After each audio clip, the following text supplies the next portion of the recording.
Hey everyone, so in this video I'm just going to talk about whether you should farm for this new set for Plunge Diluc. Just going over it, 2-piece gives you plunge attack damage bonus by 25%, and the 4-piece is kind of interesting. Each time you land a plunge attack you get 15% plunge damage bonus. If you do an elemental skill or a charge attack you get 2 stacks, which would give you 30% damage bonus. But this condition with the elemental skill, you can't really do that with Citlali, which is one of the premier teams with Plunge Diluc. So obviously that condition is harder to fulfill.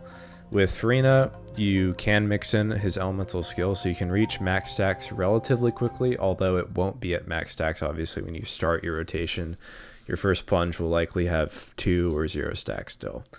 So how does this compare to our current options? Well, the results I'm getting with Citlali compared to 4-piece Crimson Witch is this is overall about 5% better. So with 0 stacks, it's about 5% worse than Crimson Witch. With 1 stack, it's about equal. With 2 stacks, it's a 5% better. It kind of just keeps going up in increments like that. And your first plunge has 0 stacks with Citlali. Second plunge, 1 stack. Third plunge, 1 stack. Fourth plunge, 2 stacks. Fifth plunge, 3 stacks. 6th plunge, 4 stacks. 7th plunge, 3 or 4, depending.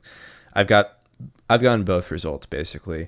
So it's around 3 stacks, we'll just say. Now, in the case of Furina, it's a little bit more complicated because you can actually use 4-piece Marchose, and with calculations, 4-piece Marchose is better than everything except for 5 stacks with this.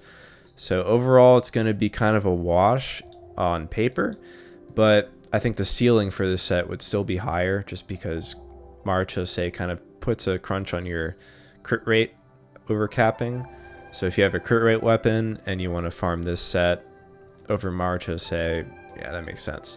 But it's kind of just whatever in comparison. Yeah, so overall the set is a marginal upgrade. It's not necessary to farm it, but it will give you an increase if you have equal stats. And just as a side note, the 2-piece of this plunge attack bonus mixed with the 2-piece from Crimson Witch, that's actually equivalent to 4-piece Crimson Witch. So there's really not a reason to farm 4-piece Crimson Witch from scratch if you're building Plunge Diluc. So I would just farm this set and just mix it with another 2-piece while you're waiting for the 4-piece effect. And then this 4-piece will be your best in slot, assuming that you're using Citlali. And still up there with Furina, and I would say it has the highest ceiling with Furina as well. So yeah, that's pretty much it. Thank you for watching.